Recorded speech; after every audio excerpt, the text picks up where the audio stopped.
वर्धनम् उर्वारुकमिव बन्धनात् मृत्योर्मुक्षीयमामृता।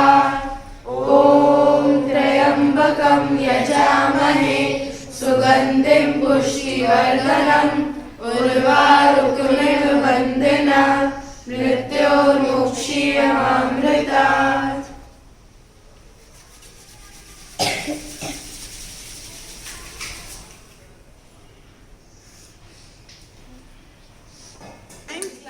Last time की नई सीख क्या थी? रिवीजन क्यों जरूरी है? जितने लोग आए थे उनमें से कोई बता दे। जिससे बाद में दिक्कत ना आए। हाँ, सब कुछ याद है। रिवीजन हमें इसलिए जरूरी है ताकि हमें एग्जाम के एकदम एंड टाइम पे जाकर आखिर समय पे जाकर कुछ ऐसे ये ना हो कि टेंशन ना हो कि हमें ये याद नहीं है तो हमें ये इतना करना पड़ेगा, तो टेंशन की वजह से हमें याद नहीं हो पाता बहुत सारी चीजें।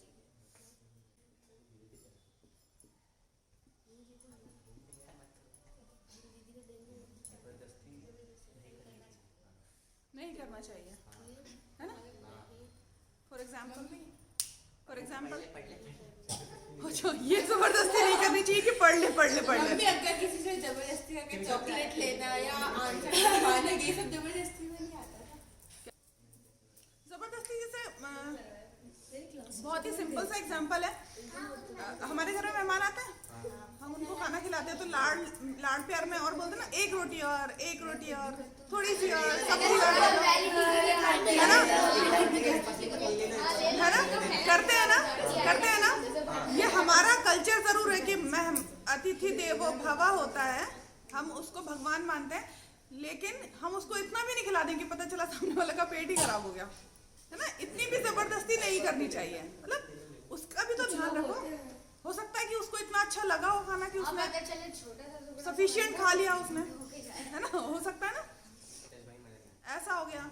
पर ऐसा होता है ना कि अपन पूछो नहीं तो उन्हें लगता है कि मतलब नहीं पूछो, मतलब नहीं जबरदस्ती करना। वो एक्सपेक्ट करते हैं कि हम मुझसे फोर्सफुली, होता है ऐसा। अरे ऐसा भी तो होता है कि मम्मी सुनो, ऐसा भी तो होता है ना कि मम्मी आई एक परी, मुझे भी सुन लो, बाद में उसको सुन लेना। अभी मम्मी आई एक मेरी तरफ से, फिर पापा ने बोला एक हमारे साथ में खा लो, फिर बच्चा आया अंकल एक प्लीज मेरी तरफ से भी, तो वो अंकल की तो हालत बैंड हो गई ना उतने में। मेरे साथ जैसे कि मैं राधा ईरानी गया था, उस दिन मेरा बर्थडे था, तो मैं कैपेसिटी मेरी इतनी थी मैं आराम से खाऊंगा, इतना सारा बाटी मुंह में डाली जा रही है, दादी की तरफ से, मामा की तरफ से। होता है मम्मी ऐसे बर्थडे में भी होता है मेरे साथ। कभी नाना केक खिलाते थे, नानी केक खिला देंगे, कभी मामा को खिला तो देते। चले भी जाता है वो एक तो पता नहीं चलो एक थोड़ा सा बड़े लोगों का एग्जांपल भी दे देती हूँ।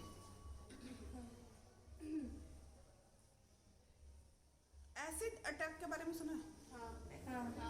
क्यों होता है वो? मतलब कोई इंसान चाहता है कि आप ये करो, आप वो चीज नहीं करते, इसलिए फिर आपको जबरदस्ती करता है। जब उसमें भी वो रुकती नहीं है, जब उसमें भी वो सक्सेस नहीं मिलती है तो वो ये हरकत करता है। तो इसीलिए किसी भी चीज की जबरदस्ती नहीं करना चाहिए, है ना? कोई भी चीज हो, ये तो सिर्फ दो ही एग्जांपल है, मुझे याद आ गया इसलिए ये तो सिर्फ दो एग्जांपल। ध्यान करते समय ध्यान कहाँ लगाएंगे? यहाँ पे मम्मी बिंदी लगाती है। कहाँ पर? चलो सभी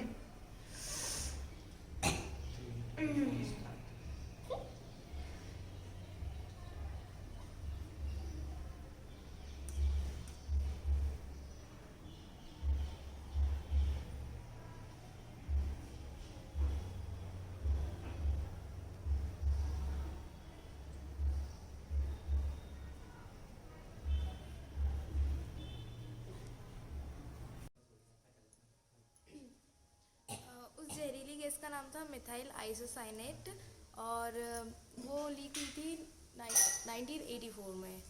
कंपनी का नाम क्या था? कंपनी का नाम था यूनियन कार्बाइड।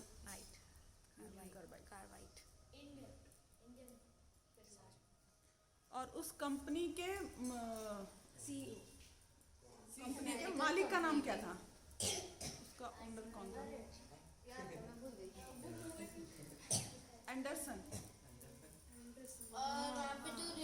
इंडियन नहीं था वो। वहाँ पे जो रेलवे जो मैंने भी अपनी फ्रेंड से बात की थी, आशा, रागनी, लता, शानिया, इन सब ने भी, इनकी स्टोरी भी लगभग सबकी एक जैसी है। क्या कि सब रात का खाना खाकर सो रहे थे और मतलब हम लोग थे, मेरी जो फ्रेंड्स है वो उस टाइम पर नहीं थी, सब 1 साल बाद के, हम सब 85 के हैं। 84 में क्योंकि हुई थी ये, तो जो उनके दीदी भैया थे या मम्मी वगैरह थी, सब वहीं रहते थे। तो जब ये गैस लीक हुई, जब आशा की जैसी कहानी है कि जो उसकी जो दीदी थी वो, क्योंकि उनके फेस पर वो कवर करके सो रही थी तो उनको पता भी नहीं चला, और घर में उसके पापा नहीं थे, भैया और मम्मी और दीदी। तो दीदी सो रही थी तो उसके चेहरे पर क्या था, कंबल था, तो उसको पता भी नहीं चला। और जो भैया थे वो छोटे थे, उन्होंने हटा दिया होगा अपने ऊपर से कंबल। और उसकी जो मम्मी थी वो रात में, अब छोटा बच्चा होता तो देखने के लिए उठते हैं, तो जब वो उठी तो उनको अपनी आंखों में कुछ जलन महसूस हुई और भाई भी रो रहा था। उन्होंने थोड़ा निकल के देखा कि रात में मिर्च किसने जला दी है कि इतनी जलन हो रही है।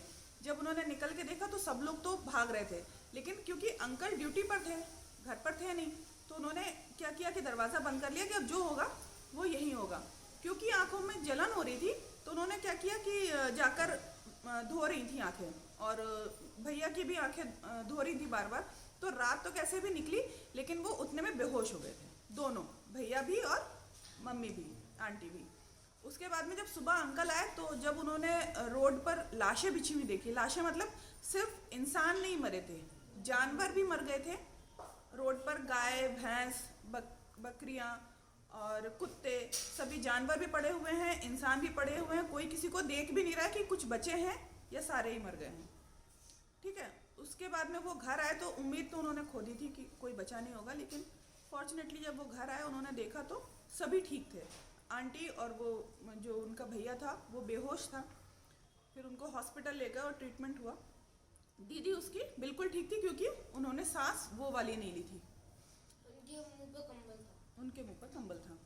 उसके बाद में जो रागनी, शानिया और लता, सबकी एक ही जैसी कहानी है कि ऐसा लग रहा था, जो छोटे बच्चे थे कई को वॉमिट हो रही थी, आंखों से पानी आ रहा था, कुछ वहीं बेहोश हो गए थे। सबकी अलग अलग कहानियाँ।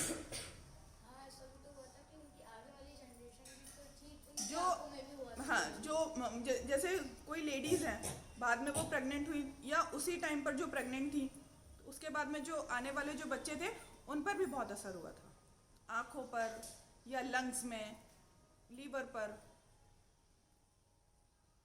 ठीक है, हड्डियों में।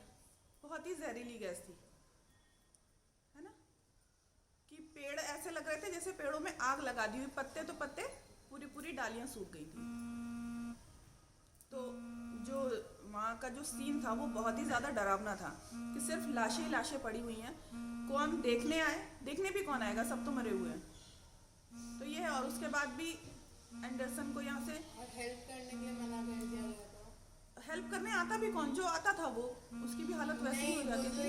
बताया था ना कि इसके लिए तुम लोग एक काम कर सकते हो, एक सीरीज आई है तो इसके लिए एक जो सीरीज आई है द रेलवे मैन, तुम लोग वो देख सकते हो, और भी चीज़ें ज़्यादा क्लियर हो जाएंगी, किसने एफर्ट लगाए, कैसे एफर्ट लगाए। मतलब जो थोड़े भी सेंस में रहते थे वो कोशिश तो ये करते थे इंसानियत के नाते हम दूसरों की हेल्प कर सकें। और कुछ जो पैसों के लिए, ऐसा नहीं है कि अपने आप निकल गई, किसी को पता ही नहीं चला। जो वहाँ के वर्कर थे उन्होंने अपनी अथॉरिटी को इन्फॉर्म किया था कि ये टी ब्रेक ले लिया था, उसको कहा कि मैं, और भोपाल गैस में पानी टाइप का था जो मिल गया था, जिस वजह से वो 100 डिग्री थी तो बीमार पड़ गई, मतलब उठ गई थी। और वो जो गर्म पानी था वो अगर 100 डिग्री के ऊपर, वो बहुत ज़्यादा ऊपर का टेम्परेचर, हाँ वो देखोगे तुम लोग, सीरीज देखोगे, सिर्फ 4 एपिसोड्स हैं, देखोगे तो समझ में ज़्यादा आ जाएगा। एक बहादुर ऐसा वीर गाना गाकर मारे तीर, एक बहादुर ऐसा वीर गाना गाकर मारे तीर। हनुमान जी गाना गाकर, ये इसको बाहर फेंक दो। एक बहादुर ऐसा हीर गाना गाकर मतलब आकर पास में बिन बिन बिन बिन बिन करता है ना, पूरी बहादुरी के साथ आता है वो, तुम्हें इन्फॉर्म करता है कि तुम्हें काटने आ रहा है, और उसके बाद में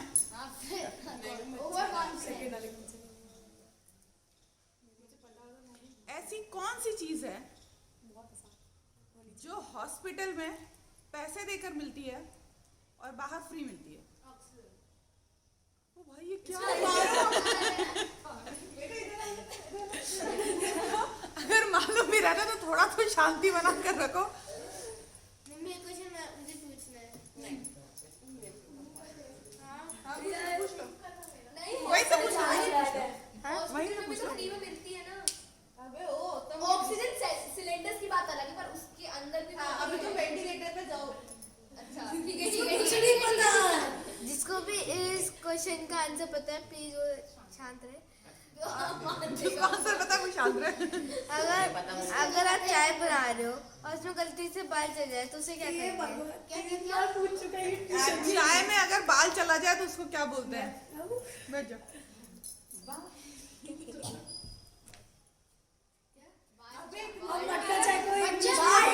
मच्छर?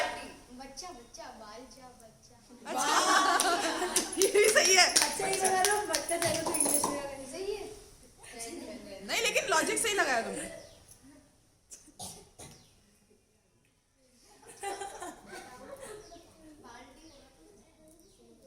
ठीक है आगे समझ। बाल्टी जो हुआ अच्छा हुआ, जो हो रहा है वो भी अच्छा हो रहा है, और जो होगा वो भी अच्छा होगा। तुम्हारा क्या गया जो तुम रोते हो? तुम क्या लाए थे जो तुमने खो दिया? तुमने क्या पैदा किया था जो नष्ट हो गया? तुमने जो लिया यही लिया, जो दिया यही दिया, और तुमने जो लिया यही लिया। आज जो तुम्हारा है कल किसी और का था और कल किसी और का होगा।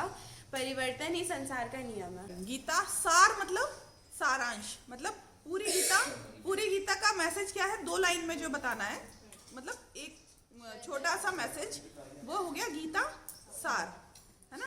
अधरम मधुरम वदनम सर्वे भवन्तु सुखिनः सर्वे सन्तु निरामया सर्वे भद्राणि पश्यन्तु मा कश्चित् दुःखभाग् भवेत्।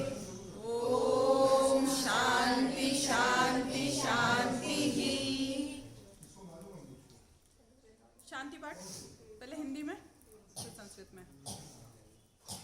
शांति कीजिए प्रभु त्रिभुवन में। शांति कीजिए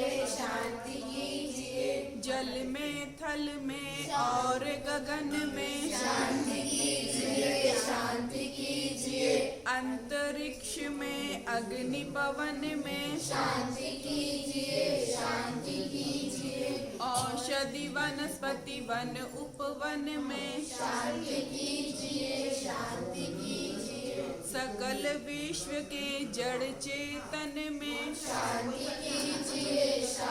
कीजिए प्रभु त्रिभुवन में। शांति कीजिए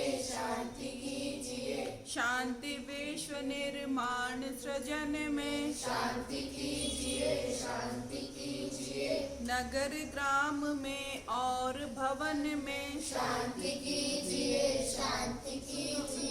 जीव मात्र के तन में मन में। शांति कीजिए और जगत के हर कण कण में। शांति कीजिए प्रभु त्रिभुवन में। शांति कीजिए ओम द्यो शांति अंतरिक्षमं शांति पृथ्वी शांतिरापः शांतिरोषधयः शांतिः वनस्पतयः शांतिर्विश्वे देवा शांतिर्ब्रह्म शांतिः सर्वं शांतिः शांतिरेव शांतिः सा मा शांतिरेधि। ओम शांति शांति शांति।